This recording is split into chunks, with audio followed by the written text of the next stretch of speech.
그러면 이제 우리 관리 내용 영역 그다음에 뭐 방식 뭐 이런 걸 좀 배웠는데 그다음에 우리 부동산 관리 전체에서 임대차 활동도 있고 기타 활동을 나눌 수가 있어요. 그래서 관리 활동 전반을 좀 보면 첫 번째가 임대차 활동이라는 게 있고요. 그리고 이제 나머지 활동이 이렇게 나눠지는데 여러분 이제 임대차 브로커에서는 어떻게 돼요? 임차인을 모집해야겠죠. 모집하려면 임대 마케팅 시장 활동이라 생각하세요, 지금은. 그래서 광고 또는 뭐 선전, 방 났습니다. 우리 빈 방이에요. 이렇게. 두 번째가 임차인을 선정해야 돼요, 임차인 선정. 자, 임차인 선정하는 기준, 주거용 부동산이냐, 매장용 부동산이냐, 사무실 공장이냐, 이렇게 좀 나눠서 이해할 수가 있는데요. 이제 주거용 부동산 같은 경우는 이제 유대성을 좀 중시합니다. 제가 우스갯소리로 뭐라 그랬어요? 1층 기독교, 2층 이슬람교, 3층 무당, 4층 불교. 그럼 골치 아프겠죠? 네, 그냥 그렇게 하자고요. 그 다음에 이제 매장용 부동산 같은 경우는 이제 가능 매상고. 여러분, 내 매장용 부동산에 입주자가, 그 사업을 잘 해야 돼요. 망해서 자꾸 나가면요, 정말 내 이 건물 가치 떨어져요. 그러니까 지금 봐봐요. 그 아빠 찬스나 엄마 찬스 써가지고 그 사업하는 애들이 있어요. 아니, 은행 대출이 아니라 아빠 대출 받는 애들 있잖아. 이 좀 그 적극성이 떨어져요. 태만해. 예, 그런 친구가 이제 사업을 하면 사업이 좀 위기에 처했을 때 자꾸 기대려고 그래요. 자기 그 부모들에게. 그러니까 간혹 이제 이렇게 옵니다. 이번에 말이죠. 제가 좀 그 군대, 진짜 있던 사례예요. 군대에서 말이죠. 그 취사병으로 근무했거든요. 그러니까 나와갖고 요리사 자격증도 좀 따고 제가 요리를 좀 할 줄 알아요. 그래서 이 건물 빌려가지고 제가 딱 한번 레스토랑 운영하려고요. 아까 아빠 돈 쏟아붓고 인테리어 막 억대 들여가지고 쫙. 처음에는 막 아는 사람 지인들이 많이 와요. 아, 그것도 한두 번이지. 예? 아빠 찬스니까, 엄마 찬스니까. 아니, 얼마나 많겠어요, 아는 사람이. 한번 인사차 먹어주는 거야, 그냥. 응? 나중에 가야 안 가요? 폐업이에요. 그런 걸 내가 봤어요, 사례가. 그러니까 그런 친구가 오겠다 그러면 이 매장 될 수 있으면 생각을 해봐야 돼요. 알겠습니까? 말하는 것 자체가, 이런 애는 괜찮지. 자기 아빠가 뭐 재력이 있지만 내가 노력해서 번 돈으로 이걸 좀 키워서 제가 뭐 해보겠다. 이런 애들은 괜찮은데 처음부터 그런 애 있어. 다리 덜덜 떨면서 막 이렇게 하는 애들이 있어. 그런 애들은 데리고 들어오면 안 돼. 응? 그거 좀 조심해야 돼요. 그런 사람들이 들어오면 이거 사업, 이 건물 망할 수 있다. 사무실 공장 봅니다. 이게 적합성입니다. 한 층의 높이가 내 건물 한 층의 높이가 4m인데 세상에 설비가 10m짜리 들어온다는 거. 그 다음에 막 진동을 심하게 일으켜갖고 건물 막 여러분 진동이 심하게 이렇게 건물 수명이 짧아져요. 막 계단에 뭐 근거하고 그럽니다. 뭐 문제 없을 것 같아도 뭐 그런 거 내진 설계 잘 안 돼 있다면 그럴 수도 있겠죠. 적합성을 따지자. 적합성. 자, 여기까지 이해됩니까? 임대차 계약합니다. 이제 임대차 계약. 이제 계약을 할 때 여러분 우리 주택 같은 경우에는 비용 부분을 사전에 협의하거나 그런 거 없습니다. 그죠? 여러분, 우리 전세금, 보증금 이렇게 내고, 자기가 쓴 전기는 자기가 내야겠죠? 근데 다른 부분, 뭐 세금 부분이랄 뭐 이런까지 여러분이 다 뭐 계산하고 그래요? 그건 아니죠. 그러니까, 주거용 부동산 같은 경우는 비용 부분을 사전 협의하나 그런 게 없어서, 조임대차 또는 총임대차라 그래요. 그런데 말입니다. 이런 사무실 공장 같은 경우는 입주업체에 따라 비용 부분이 달라요. 그러니까 여기까지는 입주자가 부담하고 아니면 뭐 본인이 부담하고 이런 거 좀 따지는 거 필요할 수 있다면 비용 부분은 사전에 협의서 정하는 이런 스타일을 순수 임대를 기초로 한다 해서 순임대차라고 부릅니다. 그리고 중요한 게 이거예요. 우리가 이제 관심을 좀 가져야 될 게 비율임대차입니다. 이번에 30회 때도 이걸 계산 문제 낸 적이 있습니다. 우리 공인중개사 시험에 계산 문제를 지금 2번 나왔는데요. 예전에는 이 부분을 중개사법 시험 문제에 출제한 적이 있습니다. 계산 문제로. 그랬다가 30회 때 우리에게 또 계산 문제를 내버렸어요. 그래서 제가 작년에 좀 강조는 안 했어요. 계산 문제 나온 적 있다. 뭐 계산 문제 또 내겠어요. 그런데 내버렸어. 그래서 뭐 낸다 해서 별거 없어요. 한번 들어보면 별거 아니라는 걸 알 수가 있어요. 뭐 계산 문제도 아닙니다. 자, 요즘 뭐 코로나 때문에 장사도 안 되고 말이죠. 매장을 운영하는데, 아니, 갑자기 오늘 매장에 고객들이 엄청 온 거예요. 막 박이 터져라고. 뭔 일이디야? 그랬더니 재난지원금 받았다는 거예요. 아주 막 사람들이 돈 쓰면 다 그냥 그때 필요해서 막 사러 온 거야. 평소에 잘 안 나타나던 저물주 위에 계시는 건물주가 오늘 촥 나타났다? 그 딱 보더니, 어유, 김 사장 장사 잘 되네. 수고해. 그러고 가. 근데 알고 봤더니 조만간 임대차 갱신해야 돼. 잠이 와, 안 와? 평소에 팔이 날릴 때는 오지도 않았다가. 우리 그러지 말자, 이 말이에요. 그러지 말고 매출액을 기준으로 해서 임대를 책정하자는 겁니다. 자, 건물주도 안정된 수입을 보장받아야 되니까 기본 임대료와 추가 임대를 정할 때 기본 임대료, 예를 들어서 매출액이 1억이 돼서 무조건 300만 원. 1억을 넘어선 돈이 있으면 그 넘어선 돈만 기준으로 해서 몇 퍼센트 이렇게. 그러니까 매출액이 예를 들어서 막 8천만 원밖에 안 된다. 그럼 기본 임대료 무조건 300만 원이야. 근데 1억 2천이다. 그럼 1억 뽑은 300만 원과 초과된 2천에 대해서 퍼센트 비율을 정하는 것만큼 임대를 더 내라. 그게 뭐예요? 비율임대차예요. 자, 우리 이거 시행할 만해요. 시행할 만해요. 계약을 할 때 1년하고 중간에 갱신하는 걸 조건으로 해서 할 수도 있어요. 1년 사업하다 보면 매출이 나올 거 아니에요. 그죠? 그럼 2년 차이는 이렇게 하자. 이렇게. 그렇게 할 수도 있다는 거예요. 그렇게. 전체 계약 기간을 3년 뭐 하면서도. 하여간 뭐 방법으로 할 수 있어요. 우리나라는 일본하고 다릅니다. 우리는 그 신용카드 매출액 비중이 뭐 압도적입니다.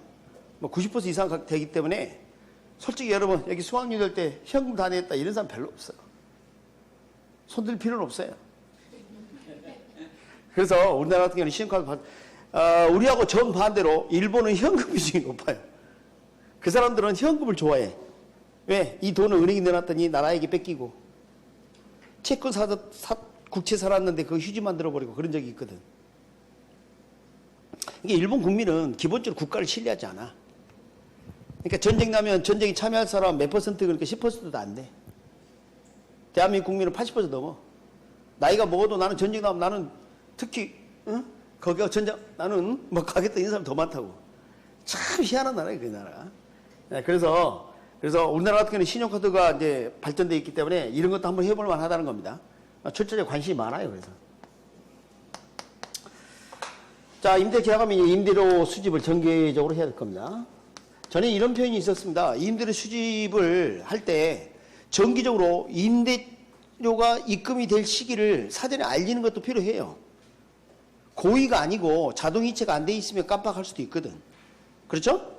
그러니까 잘 몰라서 자동이체 설정을 못하는 사람들이 있어요. 그렇습니다. 네, 그래서 뭐 저 같은 경우는 이제 우리 어머니 뭐 용돈 보내는 거 자동이체를 설정해 놨어요. 그러니까 제가 바쁘니까 깜빡깜빡 잊어먹거든. 그래갖고 형제들끼리 뭐 넣는 돈 뭐 정해져 있는데 알아서 돈이 나가도록 이렇게 그 해야 되는 거예요. 이게 안 되면 알려야 된다. 그 알려야 된다 그런 거 나온 적이 있어요, 시험 문제. 근데 뭐 틀릴 건 아니고. 그다음에 이제 유지 활동이 필요합니다. 메인터넌스 유지 활동. 자, 이 유지 활동은 이제 세 가지 나눕니다.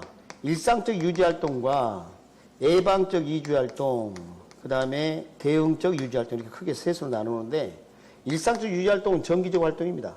여러분 어제 세수했으니까 오늘 세수 안 하고, 내일 세수할 거 오늘 안 하고 그러죠. 그럼 평생 세수 못 합니다. 그래서 이 정기적 활동은 뭐 청소라든지 뭐 이런 걸 말하고요. 이 예방적 유지 활동이 중요합니다. 이건 사실 십수년 전부터 지문으로 계속 활용해서 출제했던 겁니다. 그래서 최근에 와서 이제 이게 본격적으로 등장하기 시작했는데, 그냥 사전적 활동입니다. 사전적 활동. 유지 계획에 따라, 우리 유지 계획이 있을 거 아니에요. 이 계획에 따라 정기적으로 해 나가는 겁니다, 이것도. 여기서 이제 항상 하는 거고, 유지 계획은 이런 거죠. 뭐, 1년에 한 번씩 엘리베이터 뭐 점검을 어디까지 한다, 뭐 이런 거 있지 않습니까? 그런 것들이 이제 요거죠. 이게 중요하다는 거죠. 대행적 유지 활동은 이제 사후적 활동입니다. 정말 관리를 잘 했지만, 사건, 사고가 진짜 생길 수도 있겠죠. 그러면 사후적으로 임대 서비스 욕구를 충족시키기 위해서 24시간 이내에 90% 이상 정도는 처리할 수 있도록 하자. 빨리빨리 대응해서. 그러니까 이제 보험이 있습니다. 이 보험도 이제 출제됐다는 거 아니에요? 보험도. 그래서 여러분 이제 보통 우리가 이제 보험 그러면 손해보험 이런 표현을 써요. 자, 우리나라 그 보험회사 이름은 무슨 화재? 무슨 손해보험 이렇게 많이 하죠? 무슨 손해, 무슨 화재. 그러니까 불과 재난 그런 이야기입니다. 화재가. 그렇게 이제 생각하셔야죠. 대부분 손해보험이에요. 근데 우리가 이제 관리를 할 때 손해보험에 가입하되 목적을 나눠서 가입을 해야 한다는 거예요. 여기에서는. 그래서 요걸 갖다가 전에 보고서 냈더니 어떤 사람이 아니 보험회사에 그런 내가 보험 설계사인데 그런 상품 나 본 적이 없다 또 이래. 아니 상품 명만 그렇지. 자, 이 손해보험 중에 이런 게 있습니다. 채무보험, 책임보험이라는 게 있어요. 책임보험, 채무보험. 이것도 손해보험이에요, 사실은. 여러분, 화재보험 같은 거 손해보험이라 인정하시죠? 그러니까, 이건 뭐냐면, 이것도 이제 보험인데, 입주자나 방문객이나 고객 등이 이 사무실 와서 이 매장에 와서 다칠 수도 있고요. 이 건물 예백이 뭐가 떨어져서 주변 건물에 피해를 준다든가. 이런 것들이 뭐예요? 책임보험, 채무보험이에요. 이런 것들. 그러니까 이제 하고 같은 경우는요, 저런 책임 채무보험의 성격의 손해보험을 우리 손해보험이라고 부르죠. 보통. 근데 우리 부동산 관리에서는 이걸 나눠서 표현하고 있어요. 1억 이상 손해배상 한도액 얼마? 1억은 넘게 한다면 1억을 또 이상은 그러니까 금액이 얼마 안 돼요. 보험에 가입하는 거. 그러니까 하고 인간은 1억 이상 해야 돼요. 그러니까 여러분이 지나가다가 어쩌다 넘어져 다칠 수도 있고 그러지 안에서 시설이 좀 붕괴되면 다친다든가 이런 걸 보장해 주는 거예요. 그거 타겠다고 일부러 다칠 필요는 없지. 에? 그거 타겠다고 막. 그 다음에 이게 있어요. 자, 진짜 이게 불이 나버렸습니다. 이 건물이 전소돼 버렸어요. 그럼 이 건물이 임대 목적 건물이었는데 여하튼 간에 화재보험이 가입했다는 겁니다. 그래서 보험금을 수령했습니다. 그런데 그 보험금을 수령해서 건물을 신축하려면 2년이 걸린다는 거예요. 또는 1년이 걸린다는 겁니다. 그러면 그동안에 임대 수입이 없을 거 아닙니까? 그렇죠? 그것을 뭐라 그러냐면 임대료 손실보험, 임대료 손실보험 또는 업무장애보험, 업무장애보험. 자, 요 임대료 손실보험은 지금 출제됐어요. 요 표현은 최초로 또 나올 수 있어요. 그럼 나온 다음에 어떤 장난을 칠지 잘 봐요. 책임보험하고 헷갈리게 하거나 아니면 업무장애보험이라는 표현을 써서 또 혼란을 주거나 그럴 가능성이 있어요. 그래서 이것은 안전교수 책에 나와 있는 표현이고요. 이것도 마찬가지 채무보험도. 그래서 두 가지 표현을 다 알아뒀으면 좋겠어요. 책임보험을 다른 말로 뭐라 한다? 채무보험.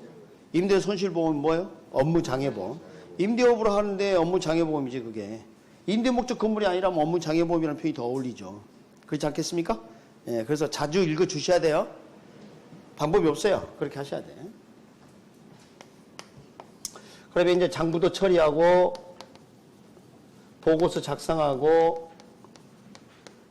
내년에 예산관리도 하고 이렇게 되는데 지금 이 부분은 이제 출제가 안 됐는데요. 출제될 만한 게 보고서 작성이에요. 보고서 작성. 자, 우리 보고서는 이제 두 가지가 있습니다. 정기 보고서와 부정기 보고서. 자, 부정기 보고서는 그 건물주가 뭐 좀 보고서 하나 만들어봐. 그러면 그때 하는 거고 요청하지 않더라도 평소에 작성해야 될 보고서가 정기 보고서입니다. 정기 보고서의 종류는 첫 번째가 자산 보고서라는 게 있어요. 자산 보고서. 부동산 활동 보고서, 임대차 보고서, 잉여부동산 보고서 이렇게 네 가지가 있습니다. 이 자산 보고서는 6개월 단위로 작성합니다. 가장 중요합니다. 자산 상태를 나타내는 거예요. 가장 중요. 그다음에 이것들은 1개월 단위로 이렇게 작성합니다. 그래서 이것은 말하지 않더라도 작성해야죠. 자동차요. 뭐요? 자동이요. 뭐요? 자동차요. 이렇게 기억합니다. 도움이 돼야 될 텐데. 근데 우리 시험은 몇지 선다해? 아직도 사지 선다를 아시는 분이 있어요. 5지 선답니다. 그러니까 저거 말고 다른 걸 뭘 적을 가능성이 있죠? 대차 대조표, 손익계산서, 현금 흐름표, 막 이런 걸 나오면 틀린 거예요. 그 좀 낼 가능성 높지는 않아요. 그렇지만 그래도 이것도 뭐 언제는 안 그랬나? 보험 뭐 언제 낼까 했더니 냈다는 거예요. 여기까지 딱 해놓으면 좋겠어요. 됐습니까? 네. 어렵지 않죠? 네, 어렵지 않아요. 아유, 재밌네.